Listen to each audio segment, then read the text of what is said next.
Here we got an update on the Santa Monica Bay.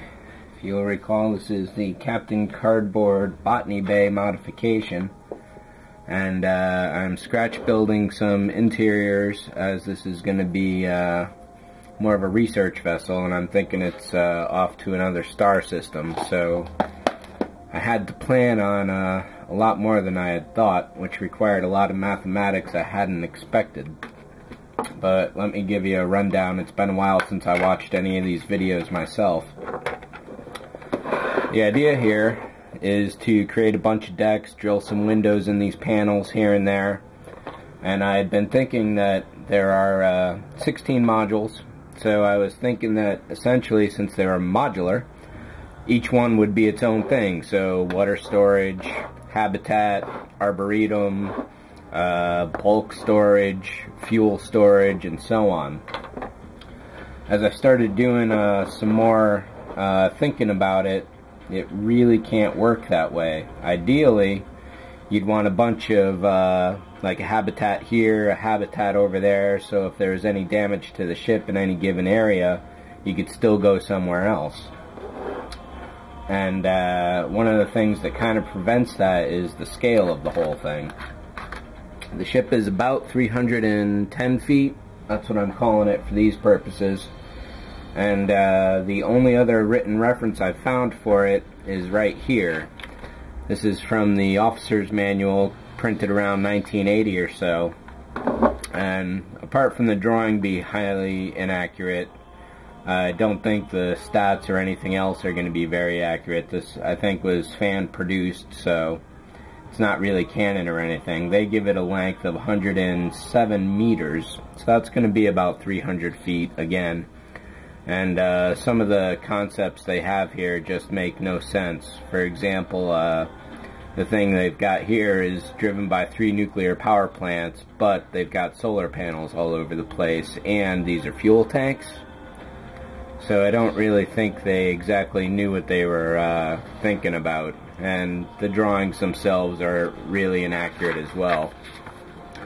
One thing they did do was some deck plans, which I'm also throwing out because it really doesn't make too much sense, though I do like their idea of a drop ship. So with this out of the way, let me show you what I've come up with. So when I was trying to come up with the plans for this, I figured, well, I'll just do 16 little squares and designate each one that way. Then I decided to trace the outside of this, and then I figured I'd do, okay, this is habitat, this is that, and the other. That didn't really work out. So what I did next was to figure out exactly what kind of scales I'm dealing with. If the whole ship is 310 feet, I initially thought this bridge here was about 10 to 15 feet tall. Turns out it's about 6.5 feet tall, which makes things really, really tight if this is going to be a bridge. So obviously you can't have someone standing in here at all, not comfortably at least. So I was thinking that if there is no gravity, artificial gravity, then gravity will be in the direction of travel. So if it's traveling forward, or up in this case, then gravity is down, which makes this the floor. So all the floors would be along these lines rather than along these lines. In that case, I don't think the drawing will really get it here. You can easily have a bridge crew sitting down, so they walk along the corridor this way, take a seat, and they're traveling that way. Much like the Discovery from the movie 2001.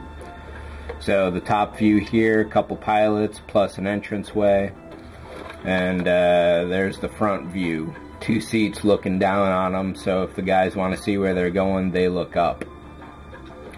That works.